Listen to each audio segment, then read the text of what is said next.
Okay, good afternoon, everyone, and welcome to the panel 35. The title is The Role of Participation in Climate Change Integration at Subnational Level. My name is Francesca Rosignoli. I work as a Junior Global Horizons Fellow at SCAS in Uppsala, the Swedish Collegium for Advanced Study. And today I will chair this panel, which is made up of 4 speakers and a discussant.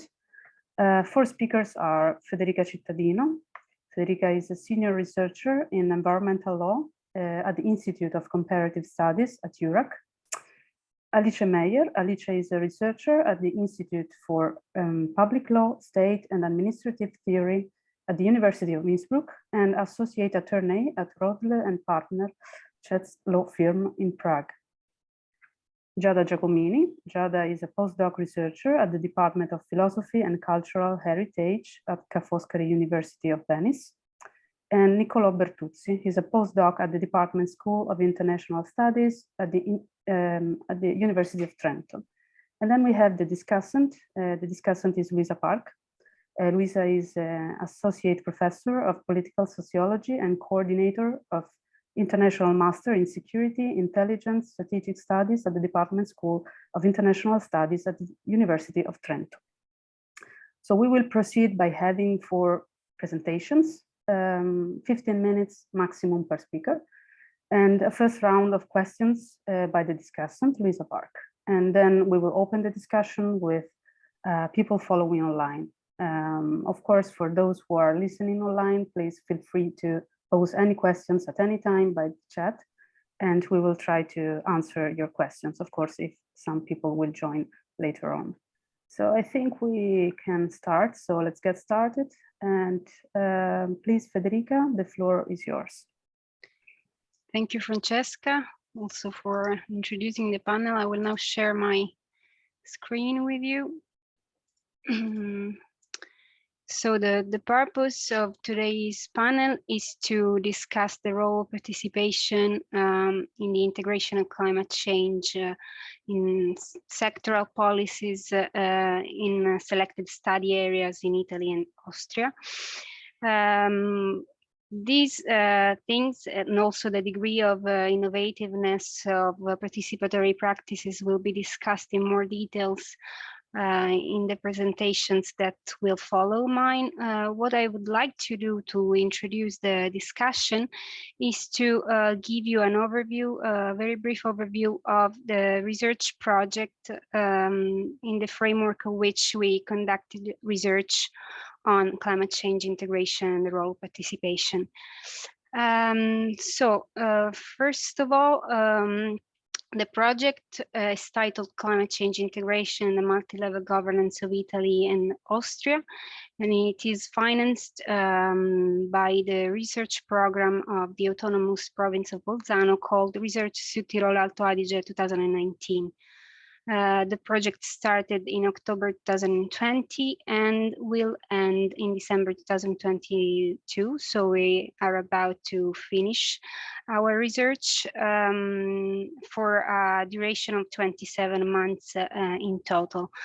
Concerning the consortium, there are 3 partners, Eurac Research, and in particular the Institute for Comparative Federalism as a project leader, then the University of Innsbruck, the law faculty and different departments within the law faculty, and the University of Trento with the School of International Studies and the law faculty. What are the main research questions we would like to answer in our project? The main question is, how is the integration of climate change or climate policy integration realized at subnational level? And why did we choose the subnational level? Because it's pretty much understudied in the literature, but it's anyway essential to correctly and effectively implement the international, European and national framework of climate change protection.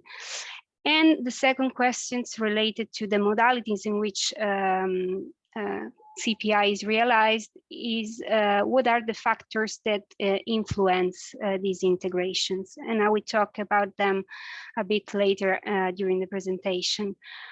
Concerning the methodology, this is a project that focuses on some subnational case studies within 2 countries. So Land Tyrol and Land Vorarlberg in Austria, and the autonomous provinces of Bolzano and Trento in Italy. And we also concentrate on specific policy sectors on which these subnational governments exercise their powers, because they have some legislative or executive competences. And these sectors are the transport sector, which is really relevant in the Alpine area that we are studying. And it's actually the main source of greenhouse gases emissions in the regions selected. And then energy production, and in particular hydropower, which has strong impacts on mitigation, and spatial planning as the third policy sector analyzed in the project, which has many connections with energy and transport policies. And within these sectors, the subnational governments analyzed have a lot of maneuvering space in light of their constitutionally entrenched competences. Essentially, this is a comparative study. And why did we select the subnational governments that I indicated just now? First of all, because these areas are geographically close, so they are located in the same Alpine region, and for these reasons they are subject to the same climate-induced challenges. So, for instance, the reduction of glaciers, or the reduced snow coverages in winter times, the water shortages, the modification of mountainous ecosystems, increased extreme events. So these are all elements that are common in the subnational cases we analyzed. The second element is more institutional. So both Italy and Austria are decentralized systems with shared competences in the field of climate change, but there's some variation in this respect. So for instance, in Italy, transport, energy, and land use policies are shared competences between the state and the regions, so including also the autonomous provinces of Trento and Bolzano, but they are heavily influenced by the policy on environmental protection, which instead is in the exclusive competence of the state. And then the subnational units we analyzed, so the autonomous provinces, have primary competencies in the field of local transport, spatial planning, in particular landscape and urban planning, and some secondary competencies in the field of water use. In Austria, instead, the framework is a bit different. So energy, spatial planning, and environmental protection are considered so-called Querschnittsmaterien. Subject matters that are divided or shared again between the Bund, so the federal level, and the Länder. Then we have transport policies that are partially exercised at the federal level and regulated at the federal level, and partially at the land level. And then we have exclusive competencies in the field of air and water. So in both cases, these are very complex systems, and competencies and the attribution of competencies should be examined and evaluated on a case-by-case basis.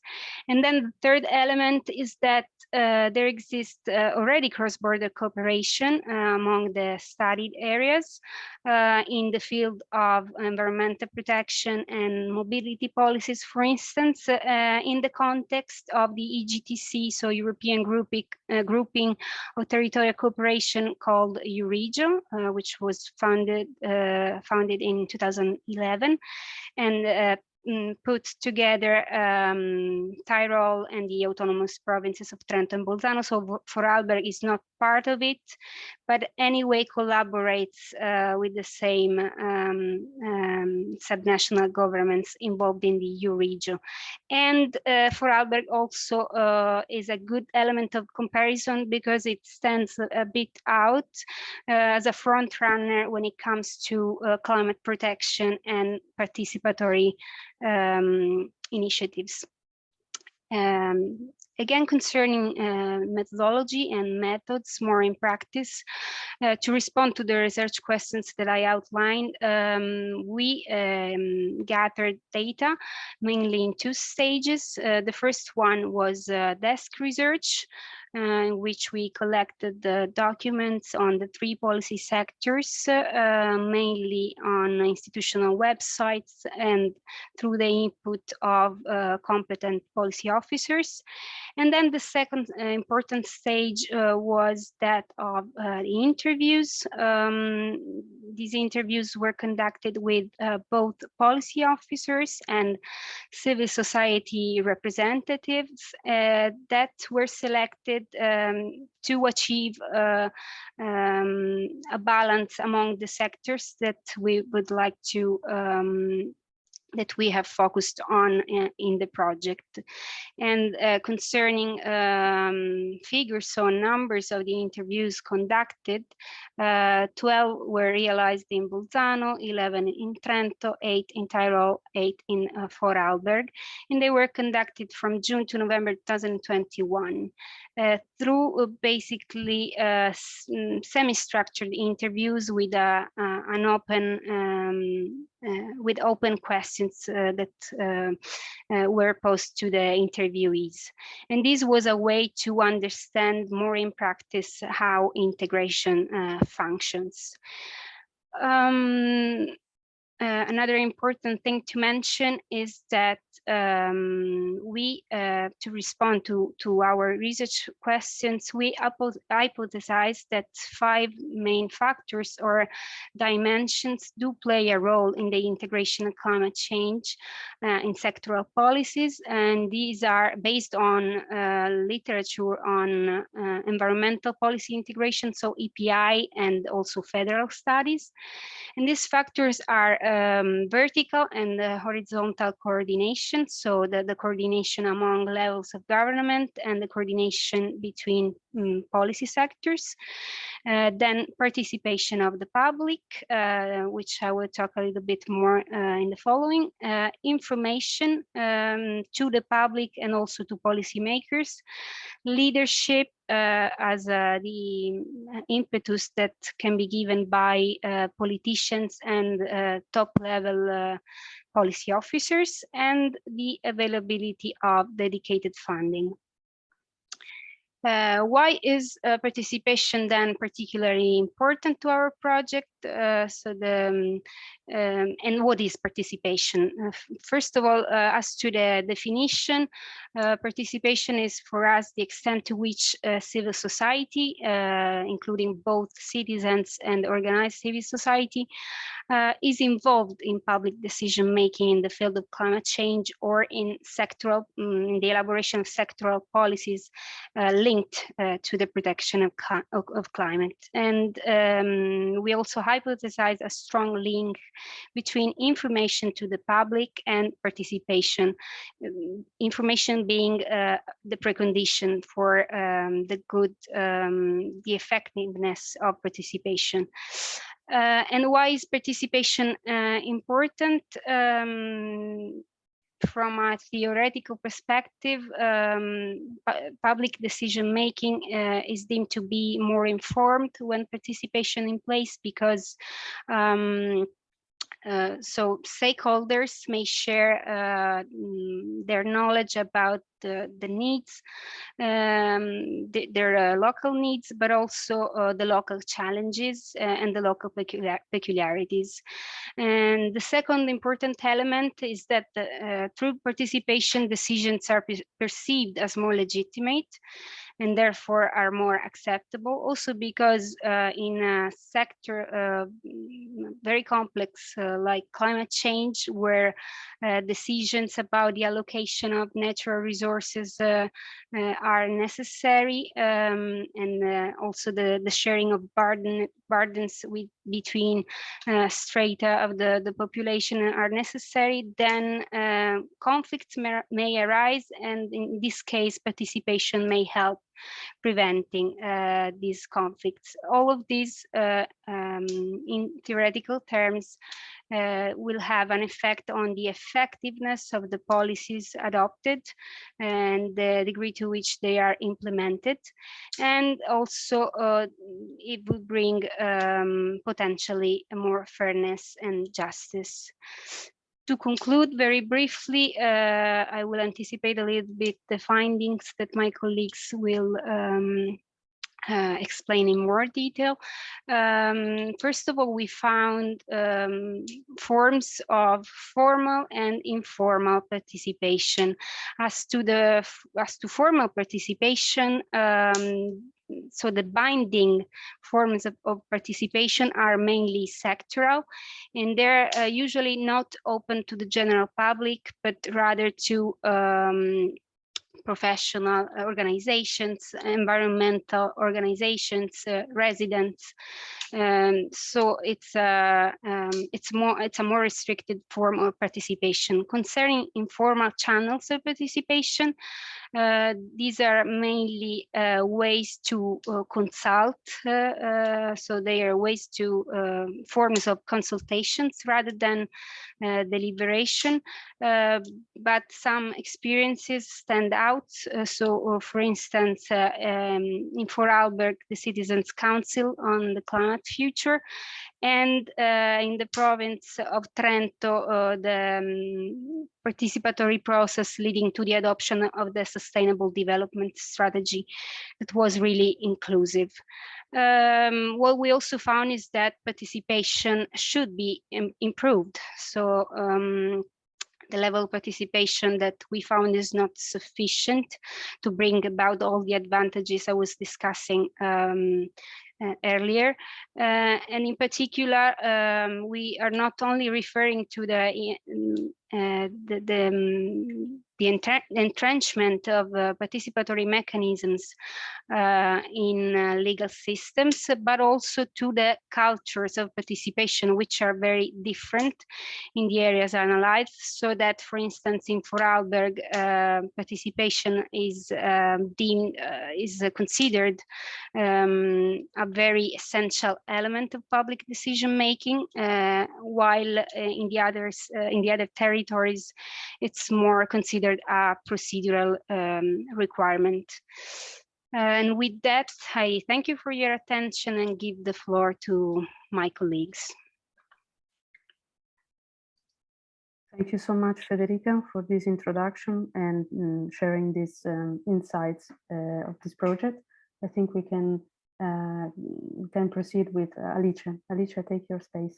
Thank you.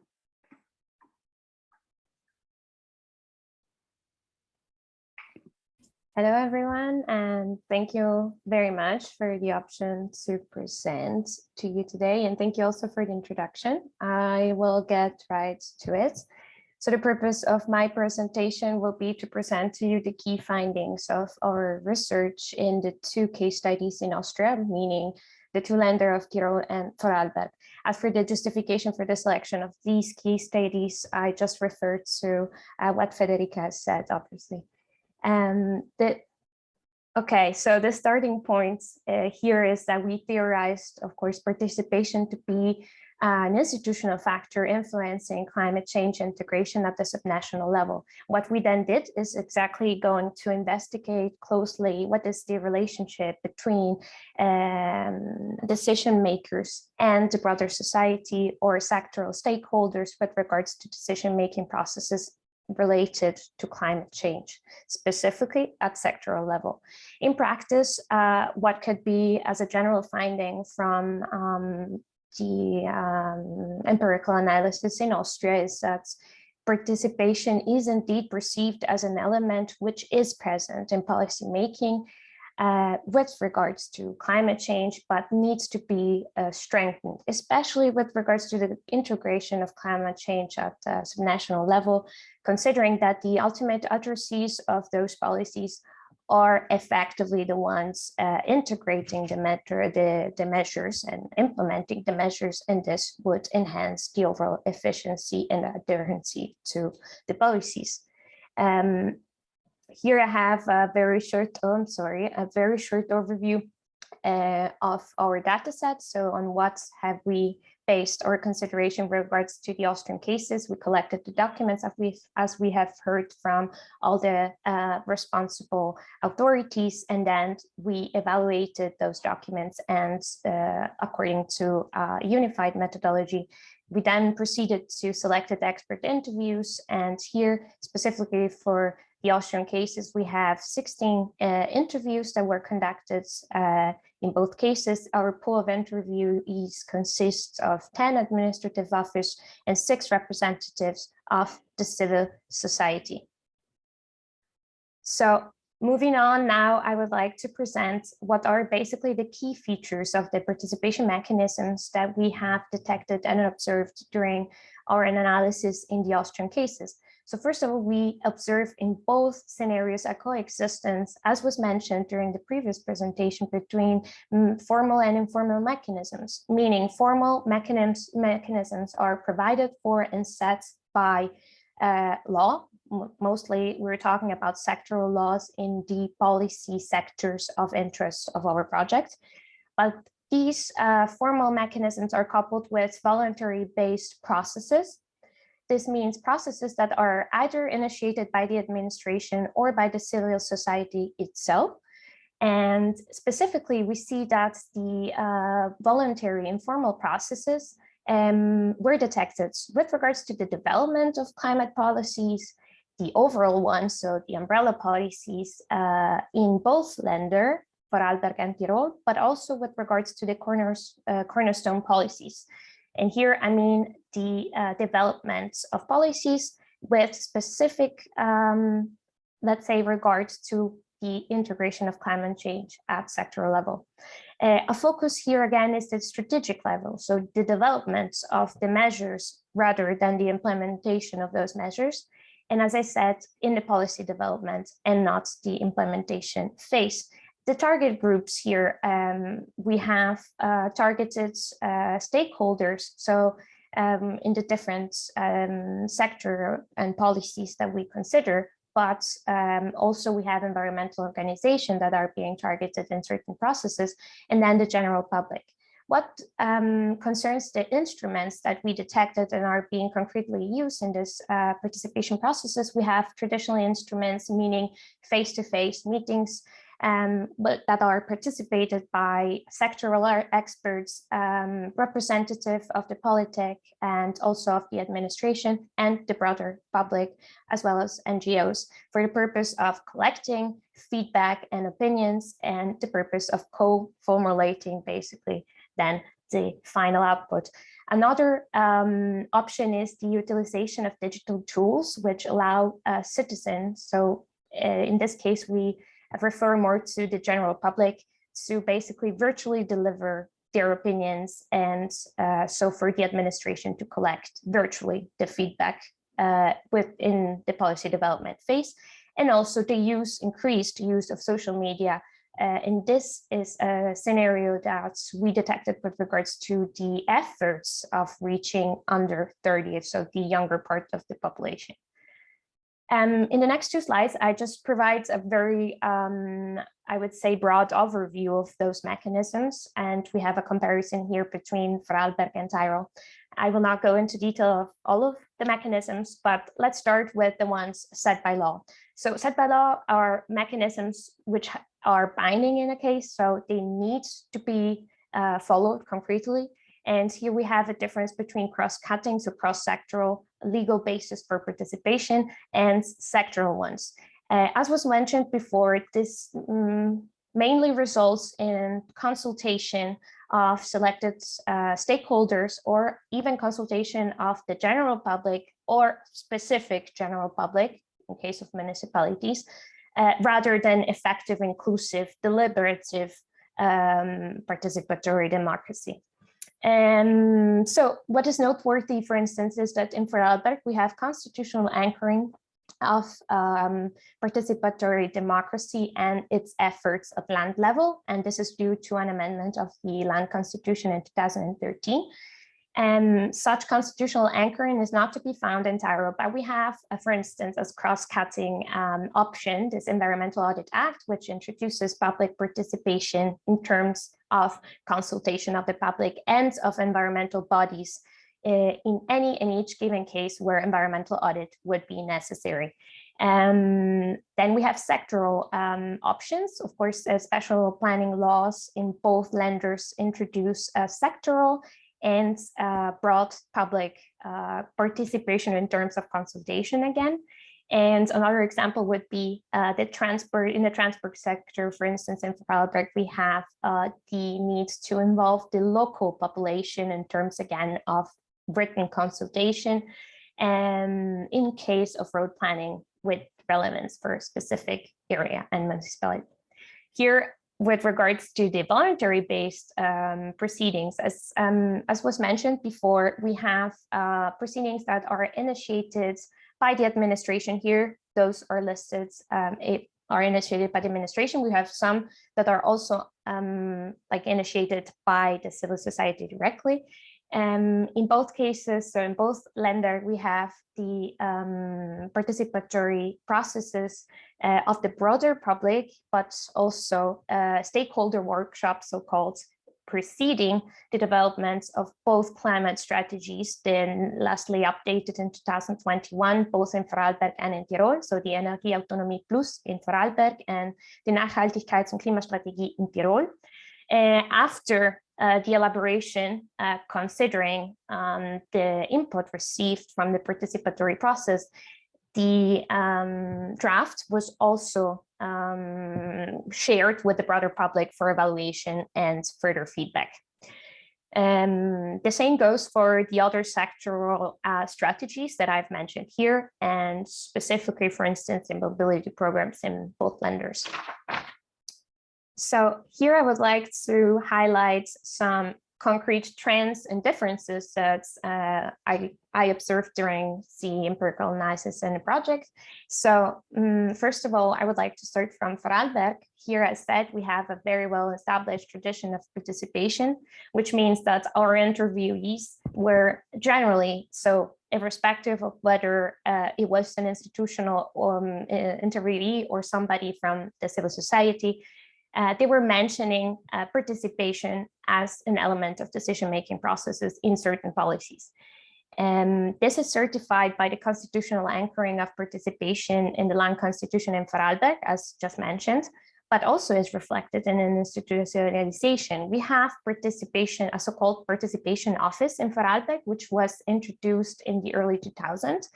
And this is an administrative unit which is specifically tasked with coordinating and supporting participation processes at land level.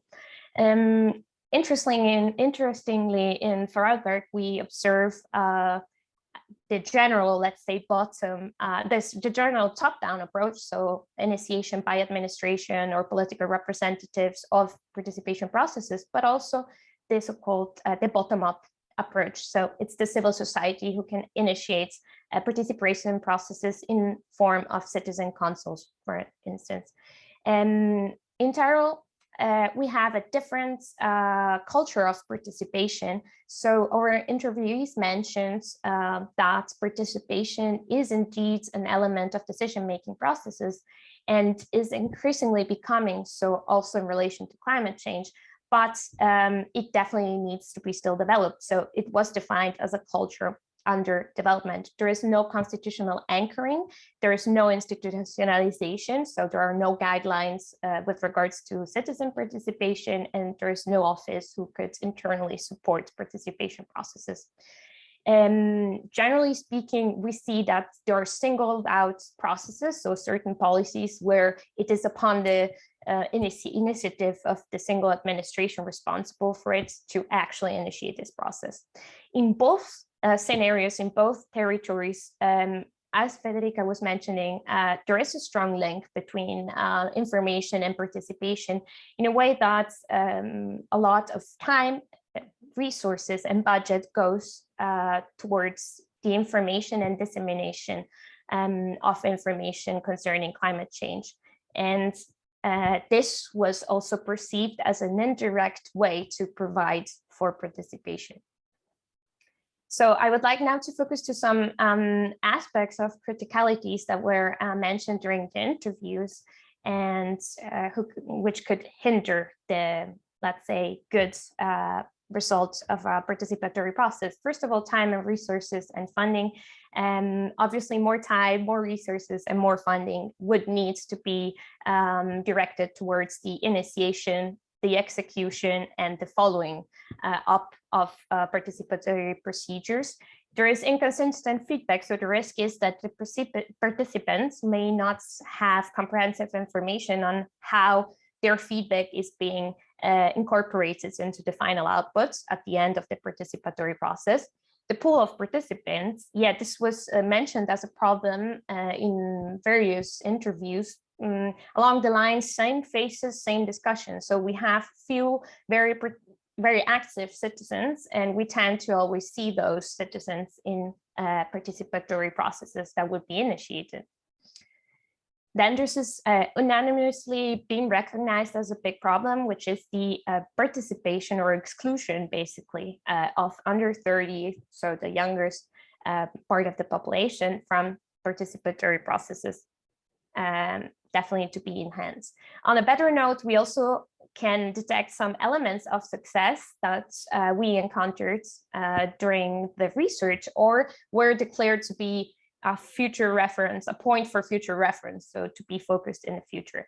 So first of all, we have comprehensive preliminary information. So it's very important that before the participatory process is put into place, the participants are receive comprehensive information with regards to the legal and technical backgrounds of the discussion in place, which means they need to understand what is the room of maneuver, what can be technically discussed, how can my feedback technically be incorporated in the final output. Then, as I mentioned in the previous slide, broader and diversified participants. So we have to, or the idea is to try to diversify and enhance the pool of participants. And in this case, social media should definitely be used more in order to attract younger portions of the population.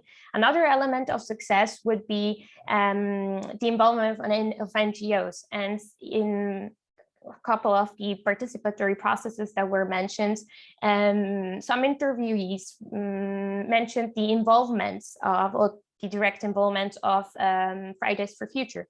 So the fact that NGOs or environmental organizations, so category representatives, are involved in the process may enhance the input that so that the responsible authority may collect. But this should not be considered as a substitution for the category itself. So it's not enough. It's a good sign, but it's not enough. Then lastly, we have definition and institutionalization of participation procedure, which means if we have a responsible person, a unit, like it is the case for Vorarlberg, we have better structured processes. Also, the adoption, for instance, of participation guidelines, which do not need to be based on law, but are basically self-binding for the administration. The administration would be saying, this is when and this is how participation will take place, and would definitely positively affect participation in practice. Here in this slide, I would just like to highlight some best practices or remarkable practices of participation. As mentioned before, citizen councils. So this is even being mentioned. So this the Vorarlberg model is mentioned in the OECD report of innovative practices. So it is very well-known model. In this case, we have the option of initiating an interesting participatory procedure either by the administration or the lawmaker itself, or by the population. And here there are specific requirements. Point is that in the framework of citizen councils, there is going to be a discussion specifically of thematics that would interest the overall subnational community. And it's organized in steps. So the first step is the citizen council itself. So we have a random selection of citizens, and those citizens will discuss on a, let's say, in a smaller circle, the matters. Those outputs will then be presented to a broader public in form of so-called citizen cafes. And at the end of the citizen cafes, we have a so-called Resonanzgruppe, which is like a resonance group composed of representatives of the citizen council, representatives of politics, and representative of the responsible administration. And then the final output will be presented to the local government, basically for approval. And this option was actually put into place for the climate citizen council, which took place in 2021 and concerned the climate future of Vorarlberg. And those inputs actually were considered for the update of the climate policy in Vorarlberg in 2021. And this is an example of bottom-up bottom-up citizen council, which was initiated by the civil society. On the other hand, we have the mobility council initiated by the administration for the adoption of the mobility program in Vorarlberg. Another good practice is this called Vorarlberger Mitdenken, which is a participation platform. It's available to, I would say, the municipalities, and generally speaking, it represents a way in which citizens may participate in decision making at different levels virtually. And then we have the development of both climate strategies in Vorarlberg and Tyrol, which were preceded, as I said at the beginning of the presentation, were preceded by stakeholder workshops and consultation of the general public, and then six were subsequently also offered to the public for evaluation. So what would be my conclusion is that, first of all, participation does play a role in climate policy making at subnational level in relation to climate change generally, and specifically for the integration of climate change in the sectors that we have analyzed, and in Austria in general, but specifically in our case studies. There is a strong focus on the information and communication aspect, which, as I said, was by some of the interviewees in itself perceived as a way to indirectly provide for citizen involvement. Then, comparatively, we can state that there is a higher level of participation in Vorarlberg and rather a culture of participation under development in Tyrol. And finally, I would like to point out some room for improvement that was identified during the interviews and in the course of our empirical analysis. So first of all, better structure means concretely that the initiation process and also the final phase of the participatory processes can be better structured with preliminary information rounds, and eventually, if there is a responsible unit, this unit should be involved. If there isn't, there is also the option, for instance, to involve outside counseling experts, for instance, independent organizations or also companies who are expert in setting up processes. Another option is the involvement of the younger population. As said, the problem is that the under 30s are not involved in the participatory process, or very little. And this is very problematic, considering that they are the final addressees of the measures concerning their future. And as was actually very evocatively stated by one of the interviewees, the administration in itself, but also climate change, is not sexy. That's actually what he said. So it's not sexy, and how can we make it sexy? So maybe we should level with the younger population by, for instance, organizing events involving, let's say, personalities that are well known to the younger population of the local level, for example. Finally, more time, more resources in the initiation, the execution, and the follow-up of participatory process. And finally, more participatory processes should be also initiated not only in the policy development phase, but also in the implementation stage of the policy, to check whether the policy is working the way it's supposed to, should it be updated, and also in the phase of reporting, which normally is obviously part of the policy cycle itself. So that was it. I'm sorry for the mistakes here and there, and I hope that was interesting for you. Thank you so much, Alice. I think we can continue our conversation with Giada. So please, Giada, the floor is yours. Thank you. Thank you, Francesca. I will share a presentation as well.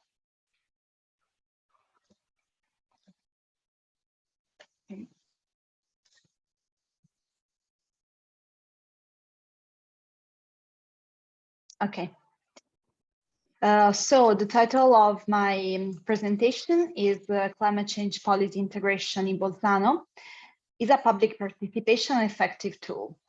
My name is Giada Giacomini. I'm currently a postdoc researcher at Ca' Foscari University of Venice, but before that, I was employed at Eurac Research, and I worked on this project specifically on the autonomous province of Bolzano. So as Federica has already pointed out, the areas of research of this project have been specifically dedicated to the province of Bolzano and climate change integration in law and policy. In the first part of the project, I have collected and classified legal and policy instruments that I found both through asking directly the administrative staff in the province of Bolzano, but also through a very detailed desk research on a database that has got all the available policies and legal instruments of the province of Bolzano. We have analyzed the 5 dimensions of the climate change integration at the province level, which are vertical coordination. So that's to say among the autonomous province of Bolzano and Italian regulation, as well as European regulation and international regulation. The horizontal coordination between different offices and administration of the province of Bolzano, information of citizens, funding of climate change policies, and of course participation, which is the focus of today's presentation. Basically, we collected information not just through desk research, but also through qualitative empirical research. We have used the interviews as a research method, and I think they were quite interesting. They are an interesting instrument to get to know, analyze, and report what is not written in the policies and in the legal instruments. I think that interviews really helped in see and know what is behind what is written in law. And they have been especially important in understanding what are the informal mechanism that that eventually lead to coordination among different stakeholders and among different offices. I have conducted a total of 12 interviews, and I have interviewed institutional staff of the autonomous province of Bolzano, technical experts, and civil society representatives. Technical experts have been important because some of the policies and legal instruments are actually implemented in Bolzano through in-house agencies, which are agencies that are funded both via public funds and private funds. So, for example, the agency Casa Clima, it's a very important in-house society that deals with energetic policies and refurbishing. I don't know if it's the correct word, but basically they're doing with improving the technical qualities of houses and buildings toward more energy efficient standards. The interviews were semi-structured, and they were with open-ended questions, and I enjoyed conducting them as they were a dialogue with the people I had to interview for the project. In Bolzano, in the province of Bolzano, we have three main policy instruments. Of course, these are the instruments that are most famous for the fight against climate change in the province of Bolzano. But of course, we have lots of national laws and provincial laws that apply at the local level. However, the climate plan is perhaps the most famous document in this sense. And this policy has been prepared by the Agency for the Environment and Climate Protection. This agency is very important in Bolzano, and it also collaborates with the agency Casa Clima, which I told you before about. The document is now updated, and it needs to be adopted. But the first climate plan was indeed drafted in 2011. The energy sector has a special role in the climate plan, and it is also the sector which contains the majority of climate-related tasks for the autonomous province of Bolzano. Then we have the sustainability strategy that was adopted in 2019, that operates in conjunction with the climate plan. The strategy is linked to the Sustainable Development Goals, and of course, it establishes important objectives related to climate change. We can say that the climate plan is in some way an operationalization of the sustainability strategy. This strategy is important also because it helps us to have some trackers of the SDG goals, and it helps us to understand at what point is the autonomous province of Bolzano in terms of climate change integration. And finally, we have Climaland, which is not so much a policy instrument, but it's rather, it refers to the vision of the province of Bolzano for the year 2015. That is to say, the year where all the objectives of the climate plan would have been thoroughly implemented. It is a bit of a slogan as well, insofar as the province of Bolzano really wants to build this Climaland. And of course, the Climaland will be a world where the temperature has not risen more than 2 degrees Celsius. We have, of course, some fundamental climate change objectives that are linked to the instrument that I have outlined. We have the reduction of the consumption per capita of energy that will be reduced, hopefully, to 2,200 watts in 2050. And what is important is also all the initiatives that are being undertaken to save energy in the province of Bolzano. Then we have the energy consumption that has to be increased in terms of renewable resources, and this percentage will have to increase to 90% in 2050. And of course, it also entails the reduction of fossil fuel consumption. And of course, related to this, there is a reduction of CO2 emissions per capita, and they have to be no more than 1.5 tons in 2050. Participation in climate change governance, it's a very important tool also of climate justice. I like to think that participation is a principle as well of climate justice. And we can read the participation in environmental and climate change decision-making also through a human rights approach. In fact, according to a more human rights-centered approach to participation, all people have the right to participate in climate change decision-making process. And the state has also a duty to ensure that this right can be exercised. Public participation, in this sense, is essential for good governance, also because it helps in building trust, to bring expertise to debate, and also to strengthen legitimacy. It also has an important function in closing accountability gaps and in making the climate policy legitimate and shared among the population and citizens.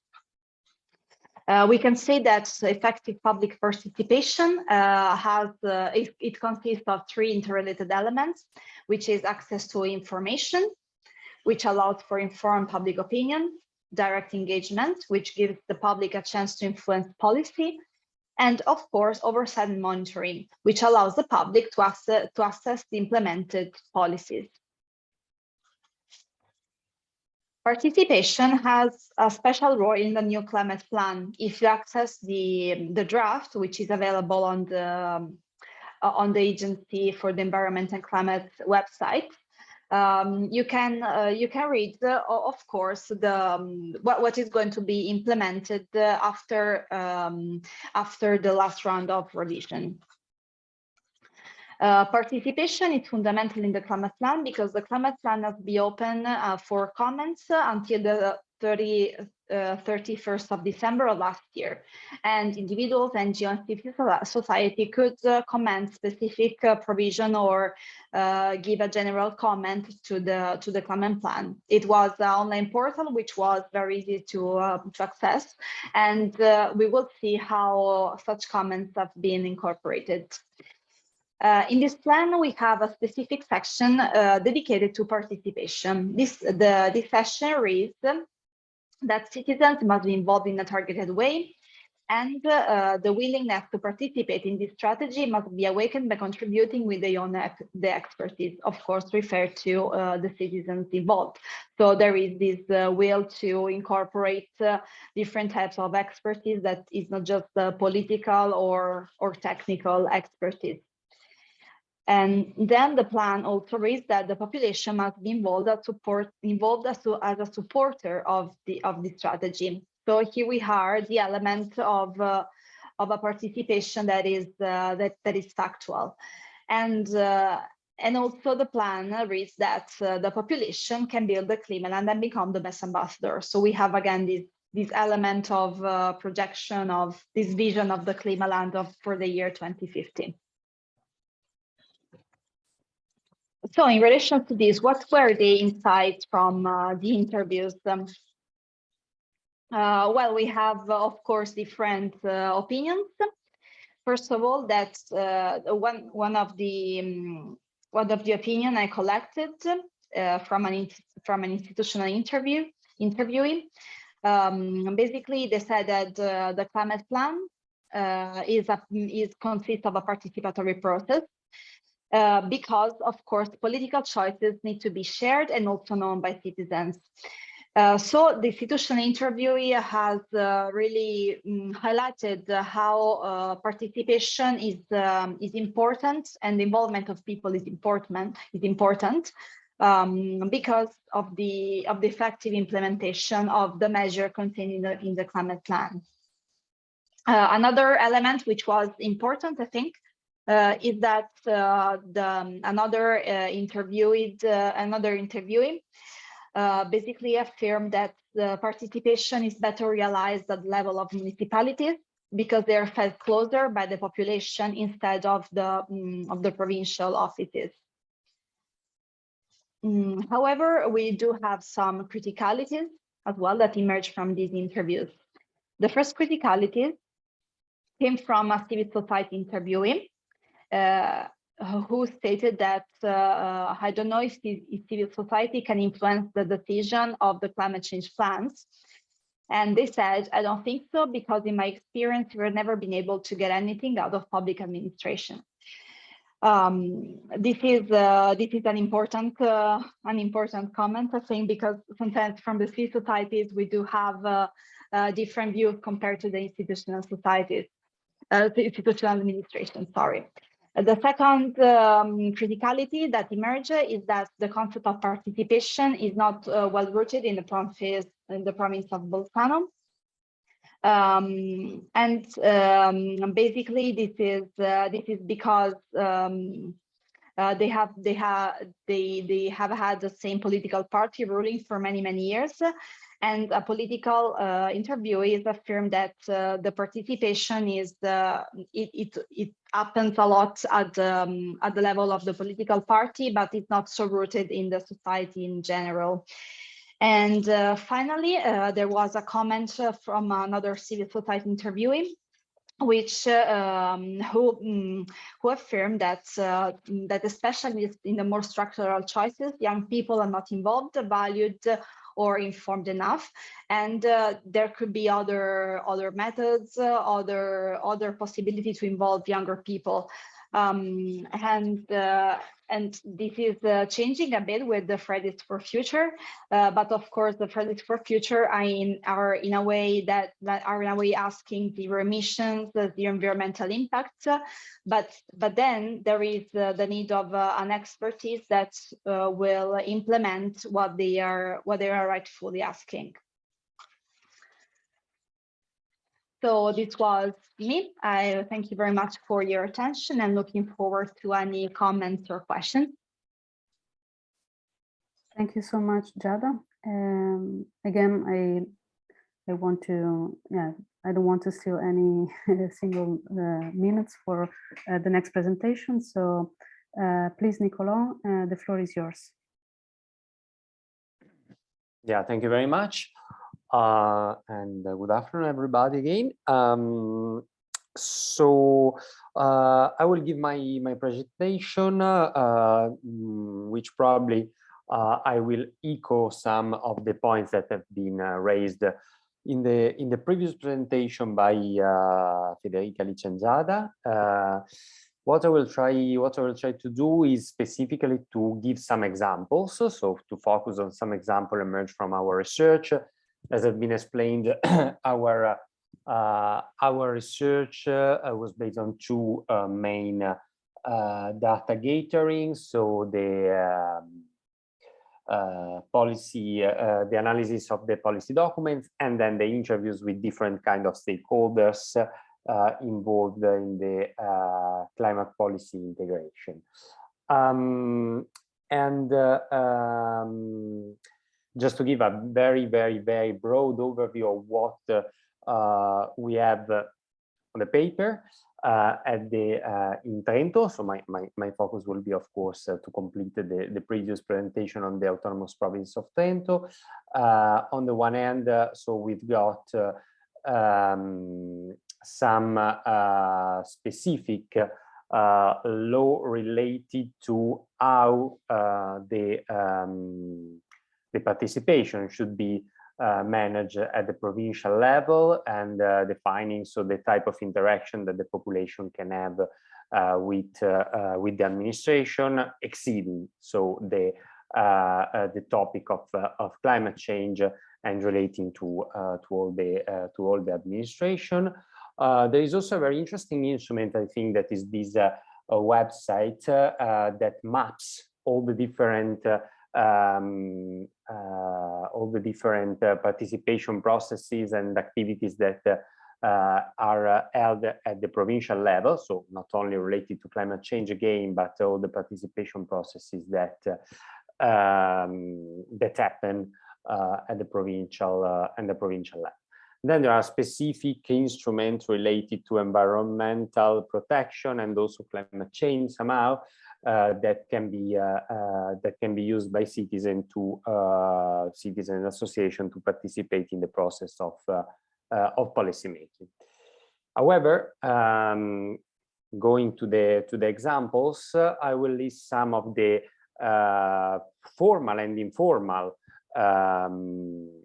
processes, mechanisms, and processes that emerge from my research. These, so the first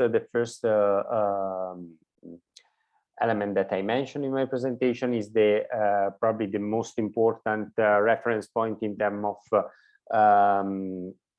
public participation related to climate change at the provincial level in Trentino. That is the Provincial Forum on Climate Change. This is coordinated by the Environmental Protection Provincial Agency, APPA in Italian, so the Agenzia per la Provinciale per la Protezione dell'Ambiente, that became the reference point for all the topics related to climate change, and this will be acknowledged as a good improvement in terms of policy making. So the fact of identifying very clearly an agency responsible for climate policy and also climate policy integration that so coordinates different mechanisms, also coordination mechanism, coordination tables, coordination mechanism, but also this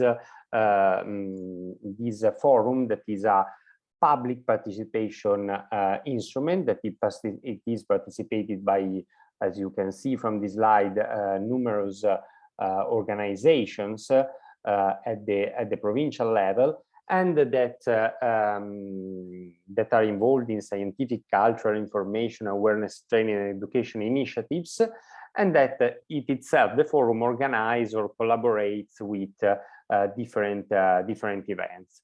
One of the activities, for example, of the forum is the organization of the Conference of Youth, and this is another point that probably puts the province of Trento in a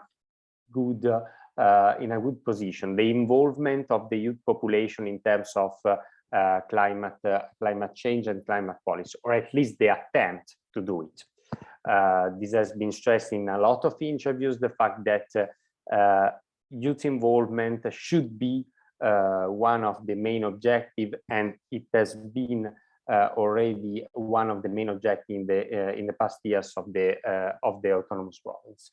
For example, this is the Conference of Youth that is organized with a training course that precedes this conference, a long path made of different meetings have been organized in order to produce also a final document that has been also afterward presented during the Youth COP held in Milan in October 2021.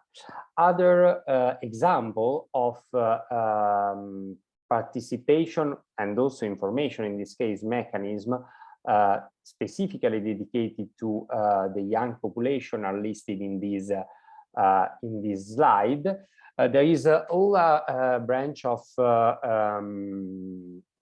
training offered for students that goes under the big umbrella of this program that is called the Scuola per il Clima. That is so a program that has been launched in 2020 and then repeated in 2021, 2022, and that again is organized and coordinated by APPA, in particular by the Forum Provinciale per i Cambiamenti Climatici. Then I also mentioned two very practical examples, if you wanted, two initiatives, quite recent initiatives. So this TikTok Future and the initiative Microfoni Fusi, that are two initiatives specifically dedicated to young to the youth, at the provincial level and related to raising awareness and about climate change that have been appreciated also by the youth population, at least in the rhetorics of the stakeholders that we interviewed. And then just to give a very broad map of the more important participation processes in Trentino in the last years, I will now mention three in particular output that are important in themselves, because the first one is the sustainable strategy, the provincial strategy for sustainable development. The second one will be the pay-up, so just to give a first example, the provincial environmental energy plan, sorry. And then another one is the citizen initiative on sustainable mobility. So they are important in themselves because of the output that they develop, but in particular they have been explained in the interviews as very relevant and very good in terms of the participation processes that led to the final output. For example, in the first case, so the case of the sustainable development strategy, so the first step was the collection of 200 contributions in meetings with students. So again, an involvement of the youth population as a fundamental point, and then the publication of this contribution of the Agenda 2030 website, so a path that so different steps, also with the possibility of improvement of the documents produced by the administration, together with the inputs received by citizens. So this can be seen, and this has been represented, and I would say from the majority of the respondents interviewed, especially those from the administration and the political figures, as a very good and effective process of participation. Differently, the second example envisages some difficulties, in the sense that in this case the process of participation resulted less effective, involving much more resulting in more in a work of coordination of the administration. So initially this very important plan, that is the plan that identifies the general strategy of the province of Trento in terms of mitigation from 2021 up to 2030, should be an example, both in terms of horizontal coordination and in terms of public participation in the decision-making process. If the first result have been totally achieved, according to the interviews, the second one, so the public participation, encounters some obstacles. In particular, the fact that it was difficult to effectively involve the environmental associations, and the explanation given by the same administrative figures interviewed are different. So maybe this is related to past experience in which the environmental association experienced that they were not so effectively listened in the process of policy making, maybe because this plan is too big, and so some respondents told that probably associations perceive themselves as more effective, as more useful when speaking of not so big topic as a general plan, but maybe on a more specific topic. So if we can say that in this case the process of the coordination between the among the different departments of the autonomous province was very effective, the participation process was not. The last one, and I see that I'm running out of time, so I try to go a little quicker, is this popular initiative related to the transport sector that has been launched by different environmental associations. In this case, with a very good participation process, leading to the draft of a law containing 22 articles that was appreciated by the Council itself.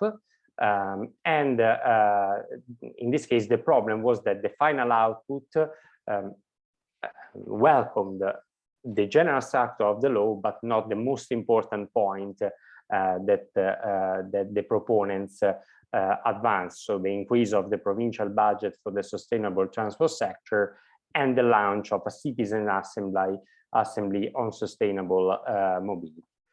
The other two examples that I really skip are related to two local experiences. Again, also echoing what has been said before, the participation process is even more important at the municipality level, at the local level, than, or important, more effective probably at the local level than at the provincial level. And so in this case, we have got an example of a process constructed in the Paganella Plateau community to make the community more resilient and also to improve the tourism also in future perspective. And the last one is the energy community built in Ricomassimo, a very small country in Trentino. Is the first energy community in Trentino, and also depicted as a best practice to be followed by other administrations. Very quickly, and maybe just to give some food for thought for the following discussion, some of the results emerged also in Trentino similar to what we have already said. So that there is a different representation from civil society organization and administrative political figures. So the perception of the participation process is depicted by the political and administrative figures is better, let's say, than the perception of the civil society and environmental organization, because sometimes they feel to be more informed than a real feeling of participation. It should be highlighted the good work that have been done by the Autonomous Province of Trento in terms of youth involvement, or at least the attempt to do it, and the idea that this is one of the more important things to do in the future. And I would just end strengthening that if it is something very difficult to say, discuss in effectively democratic terms climate change, because of course it is a really difficult topic. It is something that have got some peculiarities. At the same time, this is a reason more to improve the quality of participation and not to be less democratic. So this is exactly a reason to go also beyond these dichotomy, NIMBY, so not in my backyard, against the idea of just scientific progress. No, I think that this is something that we should keep in mind, and we should also follow the proposal raised by the new youth climate movement, such as Extinction Rebellion. So the idea of building cities assembly related to climate change, and also to give more attention to the protest in the streets of Fridays for Future and other climate movements. So sorry for being a little longer, and thank you very much. Thank you so much, Niccolò. And again, I want to thank all the speakers for sharing their research findings. I think we have 5 minutes left before we finish our session here. So perhaps we have time for a few questions by our discussant, Louisa. Louisa, the floor is yours. Thanks. Thank you, Francesca. Thank you, everybody. I'm just going to throw some general questions out there, which then we can, of course, pick up amongst ourselves later down the line.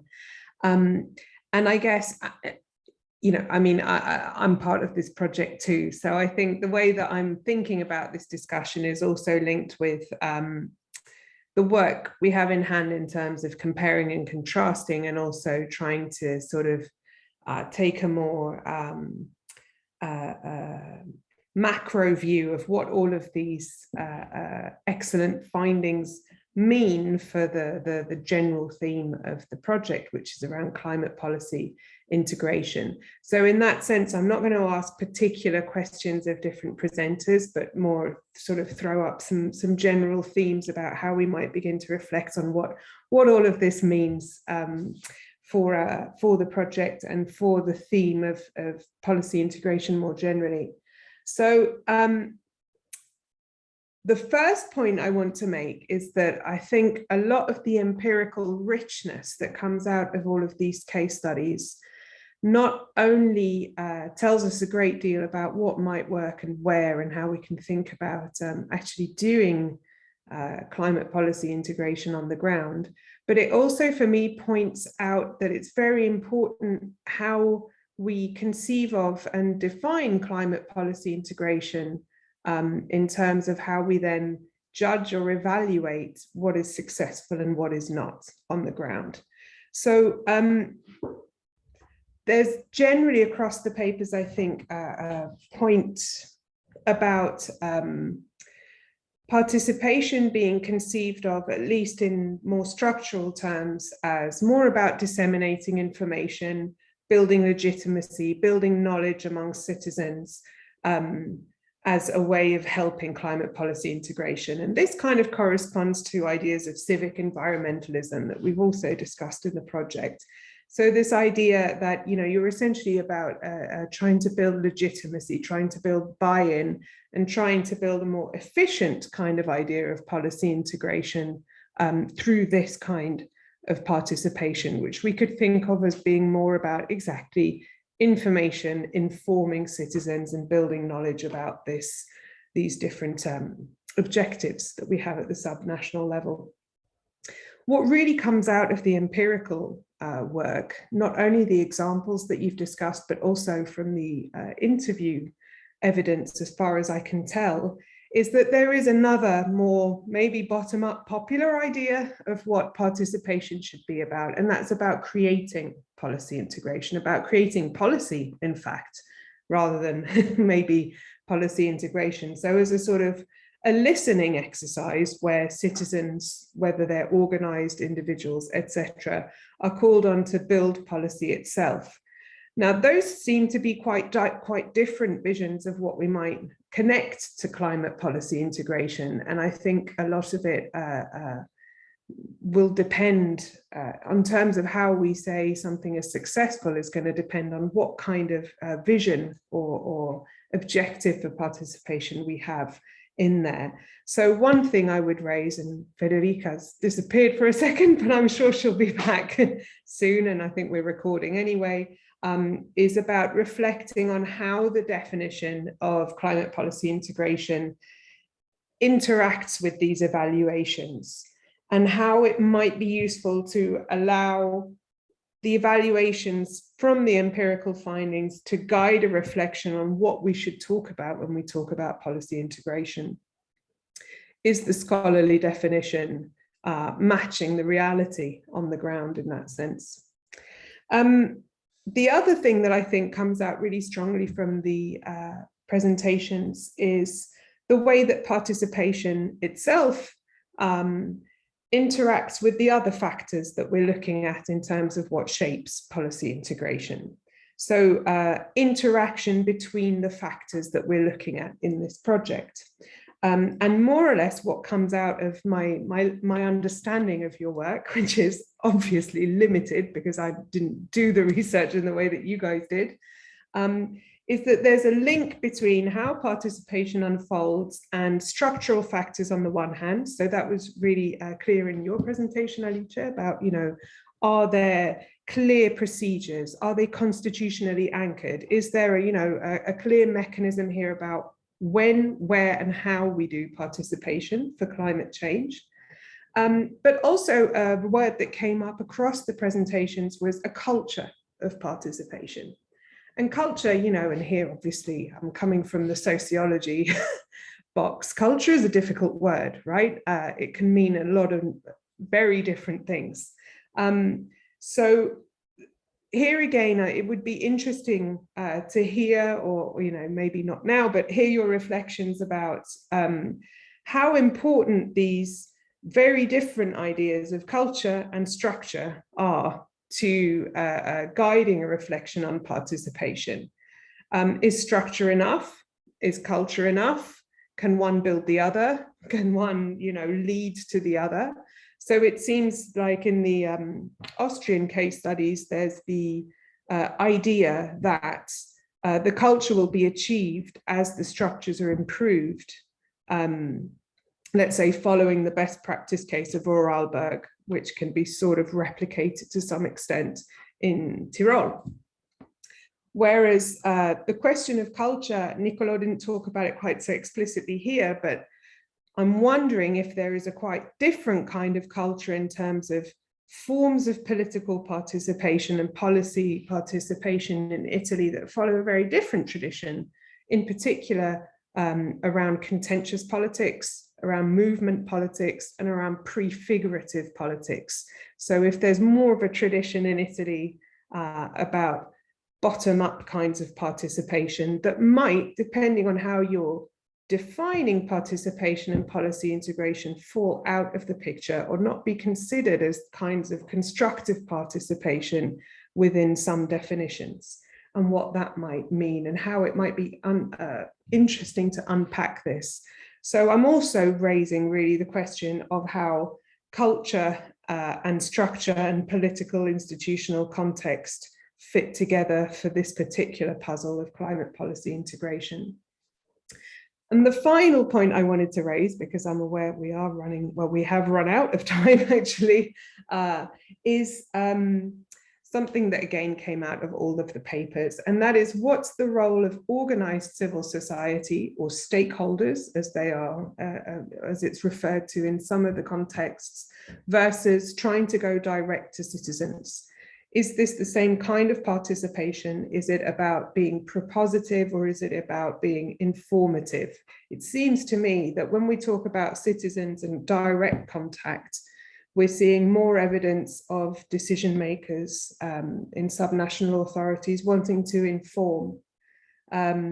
Whereas when we're talking about policy shaping, it tends to be the more reference to associations and stakeholders.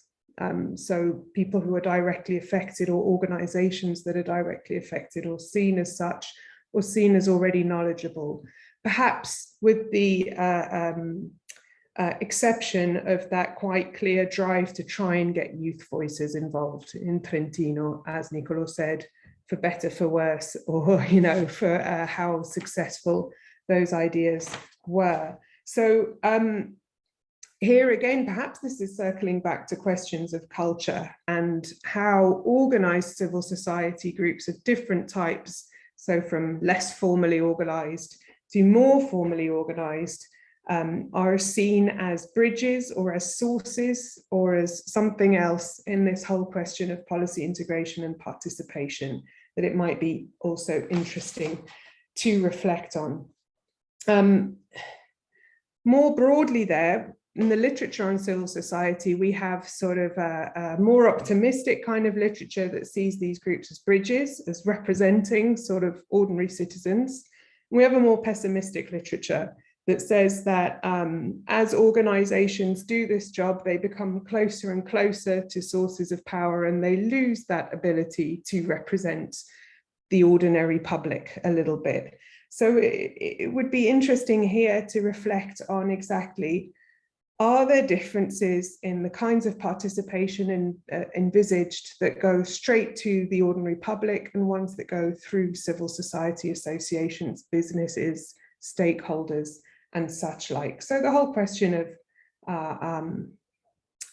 individual versus organized groups. And clearly there we start getting into questions of political power as well, and current predilections amongst some parties who are in power in some of these areas to go to the people, right? And what that means also for those questions of democracy that we raised at the end there. So those are my very basic questions. I had some other thoughts about, you know, top-down mechanisms versus bottom-up mechanisms, which really speak to all of those different ideas as well. And also the last thing I'd say about youth, because I thought that was quite interesting as well, that in one of the cases, it was seen as, you know, climate change is not sexy, which is interesting. Coming from studies more of sort of movement activism around this, is that young people do a lot about climate change, but they do their participation in very different ways, right? They tend to protest, they tend to have climate camps, they tend to, you know, block roads and do things like this. So is it the subject that's not sexy, or is it the mechanism for participation that is not seen as, it's seen as a turn-off, to carry the metaphor to its horrible end? And I will leave it there for reasons of time, but thank you all so much. And this was a really nice occasion to just get together and discuss some of these questions. So thank you. Thank you so much, Louisa, for those concluding remarks. I don't know if is there anyone who wants to very quickly reply to your provoking thoughts, or otherwise we can end the session here.